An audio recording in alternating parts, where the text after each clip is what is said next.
在本次联合国大会上，习主席通过视频形式向全球郑重宣布了2035年中国减排新目标，在全球引起了巨大反响。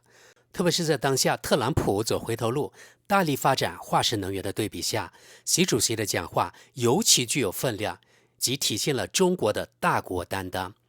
各位同事，借此机会，我宣布中国新一轮国家自主贡献。到2035年，中国全经济范围温室气体净排放量比峰值下降7%到10%，力争做得更好。非化石能源消费占能源消费总量的比重达到30%以上，风电和太阳能发电总装机容量达到2020年的6倍以上，力争达到36亿千瓦，森林蓄积量达到240亿立方米以上，新能源汽车成为新销售车辆的主流，全国碳排放权交易市场覆盖主要高排放行业，气候适应型社会基本建成。今天我们来看看德媒的报道。总体来说，不管是德国媒体还是德国网民，还是比较就事论事的。咱们看看德国《时代报》的报道：中国将大幅减少温室气体排放。中国可能最早在2025年达到温室气体排放峰值。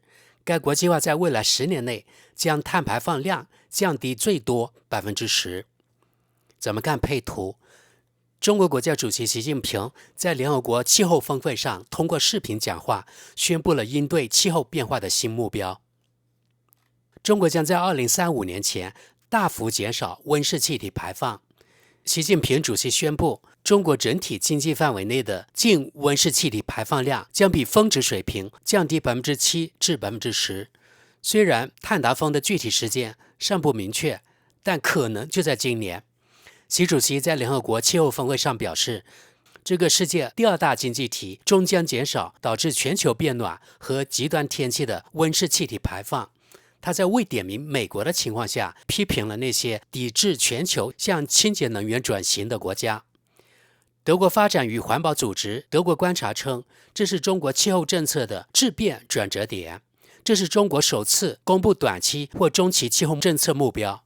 此前，中国仅宣布计划在2060年前实现碳中和，并在2030年前达到温室气体排放峰值。由于太阳能和电动汽车行业的蓬勃发展，中国似乎有望在2025年实现这一目标。习主席还宣布，中国风能和太阳能发电规模将较2020年水平扩大6倍。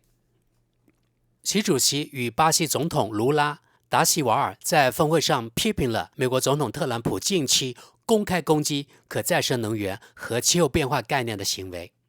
习主席表示，当某个国家采取相反行动时，国际社会应继续聚焦正确方向。卢拉指出，无人能免受气候变化影响，边境墙阻挡不了干旱或风暴，大自然不会屈服于炸弹或军舰，没有国家能凌驾于他国之上。否认事实者若占上风，我们都将成为输家。古特雷斯赞扬印度和中国。联合国秘书长安东尼奥·古特雷斯肯定了中国和印度在应对气候危机方面的发展。他指出，两国部分可再生能源发展的自设目标已较计划大幅提前实现。古特雷斯还表示，尽管化石燃料仍存在扭曲市场的巨额补贴，去年全球清洁能源投资总额仍是石油、天然气和煤炭投资的2倍。鉴于即将在11月在巴西举行的 COP30 气候谈判，他特地在联合国大会一般性辩论期间召集了本次特别峰会。德国知识点评：大家也发现了吗？德国媒体到底是更喜欢印度还是中国？这里非常明显。虽然我没找到联合国秘书长的原版发言，但从对能源转型的贡献来说，中国绝对是遥遥领先印度的。但在上面的副标题中，这家德媒把印度放在中国前面，不知是有意还是无意。好，咱们接着看看网民评论吧。第一条评论：连中国和印度都跟进行动了，我们现在还能找什么理由呢？继续往下，现在中国在气候行动上都比美国做得更好了，这应该让那些尚存理智的共和党人深思。再往下，习近平这只聪明的狐狸，哈哈，这简直是要把中国捧成西方文明的新守护者嘛！我的价值观指南针已经完全错乱了。中国本来就是微笑国度，现在连空气都变干净了。对我来说，答案很明确，我这就收拾行李，要带上的只有一张国际歌黑胶唱片，奔赴中国。咱们看看跟帖。但中国的环境状况看起来相当糟糕，所谓减排10%不过是公关手段罢了。中国根本只想要更多能源，哪管它怎么来的。好，上面的楼主做出了回应。话说，我硬着头皮看完了特朗普在联合国的那场演讲，当他开了个玩笑，得承认这笑话确实不错，说中国人把风力发电机卖到全世界，但自己国内却一个都不想装的时候，联合国那套比扶梯靠谱得多的导播系统立刻就把镜头切向了中国代表团，想捕捉他们的反应。结果呢，那些以扑克脸著称的中国代表们脸上可是上演了异样丰富的表情大戏呀。顺便说，这大概是整场活动最有趣的部分了。每次特朗普开怼某个国家，基本上他全程都在怼，导播都会毫不留情地把被怼对象的反应直播出来。一个重要发现，联合国不只有坑人的扶梯和阴险的提词器。不管怎样，我认为这事儿就是习近平后来那个高度政治化的声明的由头。不过我可懒得费劲去把这个换算成多少台风力发电机。下一则，中国为保护本国民众付出的行动比德国更多。在德国，有些人却想肆无忌惮地用毒气和剥削手段对待公民，比如汽车尾气、燃气电厂以及其他化石能源的荒唐政策。继续往下，这下那些反对绿党激进气候保护政策的人恐怕要失去一个惯用论据了。这本质上不过是幼稚的转移视线手段。不过他们不会介意，接下来他们会改口说，只要美国不转向，我们也不会行动，终究是幼儿园级别的把戏。再往下，等美国很快重新超越中国，成为最大碳排放国时，特朗普会感到自豪的。这位网民引用了报道中的这句话：习近平在联合国气候峰会上表示，这个世界第二大经济体终将减少导致全球变暖和极端天气的温室气体排放。他的评论是，这话听起来比美国那些胡说八道要合理得多。要是10年前我说出这样的话，周围的人肯定觉得我疯了。咱们看跟帖，那就继续当个乌鸦嘴吧。未来2-3年，德国汽车制造商会因为比亚迪和小米面临巨大的麻烦，我们的政界对此的重视程度还远远不够。看下一位网民的跟帖，作为对比亚迪等竞争对手的回应，我们德国政府肯定会大力补贴内燃机汽车。我完全相信天然气凯西经济部长干得出这样的事。下一则，那么谁将在新技术领域独占鳌头呢？是那些沉醉于技术的西方人吗？继续往下，10年才减排10%，简直荒谬至极。中国可是遥遥领先的最大碳排放国，真要应对气候变化，10年内至少得减排50%才行。看跟帖，中国是最大碳排放国，是因为其人口基数最大。难道要中国的人均消耗达到卢森堡的水平吗？请您动脑思考后再发言吧。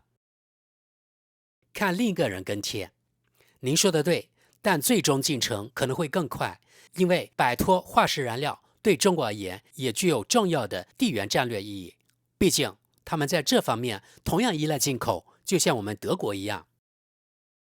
这位网友比较理智，他说，如果中国能在2035年前将碳排放量较峰值降低10%，这将是项巨大成就，因为其能源需求以及能源消耗总量仍在快速增长，能够通过可再生能源来满足这一增长需求，实属非凡之举。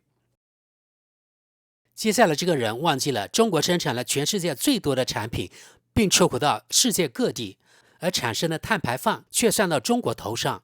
他是这样跟贴的：中国的人均二氧化碳排放量已超过德国及几乎所有其他欧洲国家，但其人均 GDP 却更低。中国62%的发电量仍来自化石燃料，全球过半新建煤电厂都在中国。这位跟贴说，这是因为中国仍在持续推进国家的工业化进程，与欧美相比，中国的农村地区可能仍处于发展中国家状态，而印度几乎全境除少数大城市外都处于这种状态。下面这位网友较为清醒，他说，我们几乎所有的消费品都是中国制造的，难怪那里的碳排放如此之高，产品在那里生产，我们在网上下单，但这些碳排放量恐怕依然会被算在中国头上。我也喜欢这位网友的跟帖。中国成为最大碳排放国，既因为其人口最多，也由于西方将生产基地迁至该国。如今再对中国的污染排放物和能源消耗指手画脚，实属厚颜无耻。更何况西方在过去整整1个世纪的历史累计碳排放总量中，始终占据主导。继续往下，如今理智的声音居然来自完全不同的方向，这世界真是疯了。不过我对中国这套说辞并不太信任。咱们看这位网友是怎么跟贴的啊？话是没错，但中国这些年来一直在为全世界生产太阳能电池板、汽车电池及越来越多的电动汽车。看下条评论，中国人极其理性，并着眼于长远规划。接下来这个人在讽刺西方4年1届的选举制及上市公司的短视。他说，至少中国人的规划周期长于下个季度报表或下次选举后监事会的职位安排。这位跟贴道，中国致力于生产和出口太阳能、风能设备，而特朗普却想要开采和出口天然气和石油。接下来这位网民就有点脑残了，他跟帖说，是呀，在这种一党专政下，他们根本不用再考虑选举了。1984向你致敬。德国知识点评，1984在这里不是指1984那个年份，应该是指奥威尔笔下的那个可怕的国家。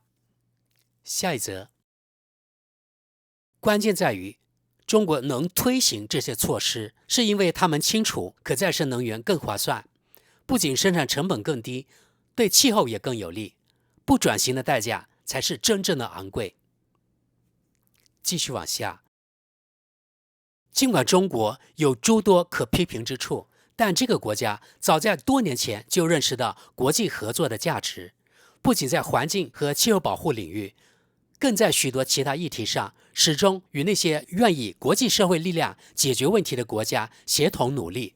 我认为我们欧洲人应当认识到这一点，并积极尝试与中国共同加强国际组织建设。这虽不会让中国短期内变成民主国家，但此类合作可能长期改变中国社会，且短期内也符合我们的利益。再往下，对中国而言，这是3赢，既巩固其作为生态科技市场领军者的经济地位，又助力气候保护，还提升了国际形象。而西方在做什么？只能疲于应付普京和特朗普的种种荒谬行径。下一则，对这里所有中国粉丝说句话，这可是个共产主义独裁国家啊！继续往下，但中国，但印度，咦，这2个国家居然都比巴黎气候峰会承诺的目标提前了5年完成，这下糟了！德国那些气候问题否认者还能指责谁呢？再往下，中国提出的减排目标简直荒谬，论坛里居然还有这么多人为此欢呼喝彩，完全不可理喻。下一则，适度肯定中国有何不可？中国的碳排放不仅源于本国，也包括为全球生产所产生的部分。降低这些排放意味着为全人类减少二氧化碳。我惊讶地发现，已经很久没有读到关于中国的正面新闻了。对于一个高速发展的国家，不可能每天都只有负面消息，更何况那些所谓的负面其实也并非那么糟糕。再往下，回想北京奥运会时还曾雾霾遮天，中国在电气化领域取得的成就堪称巨大。这个国家特别擅长低成本发电，因此全球44%的光伏设备都安装在其境内，同时正逐步淘汰核能。尽管作为头号核电大国，核能发电在中国竟只占极小份额。下条评论，在许多领域，西方都严重低估中国，气候政策只是其中之一。咱们看最后一条评论，中国正在超越西方，德国政客们正用他们的政策将我们的国家经济推向深渊。未来属于太阳能，属于电动车，不属于化石燃料，不属于燃油车。好的，各位，本期节目到此，感谢大家。